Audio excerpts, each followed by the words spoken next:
Niin, ja monihan on miettinyt tietysti tätä mieletöntä hulluutta, että minkä helvetin takia meillä tämmönen vitu tuli pitää tänne duunaa ihan keskelle metsää, keskellä lauantai-aamua, kun tullaan muutenkin vähän laskuhumalassa niinku baarista ja muuta. Ja syyhän on selvästi tämä.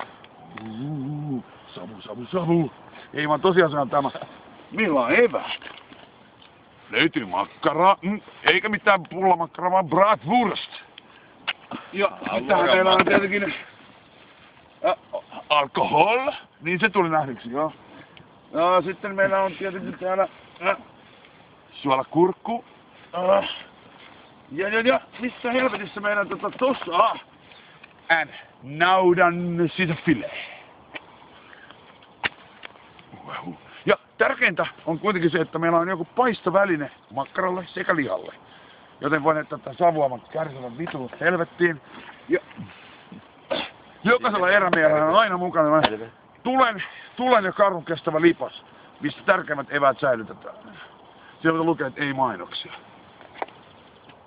Ei. Joo, tosiaan niin. Minulla on täällä leipää.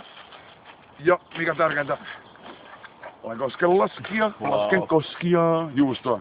Tätä mä aina halunnut. Ja mikä parasta, niin koska näin kaupunkialueella kuitenkin olemme, mitä lähde puukkoa vyöllä saa pitää.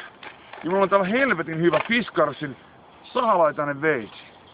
Näyttää koomiselta, on muuten ihan vitun hyvä.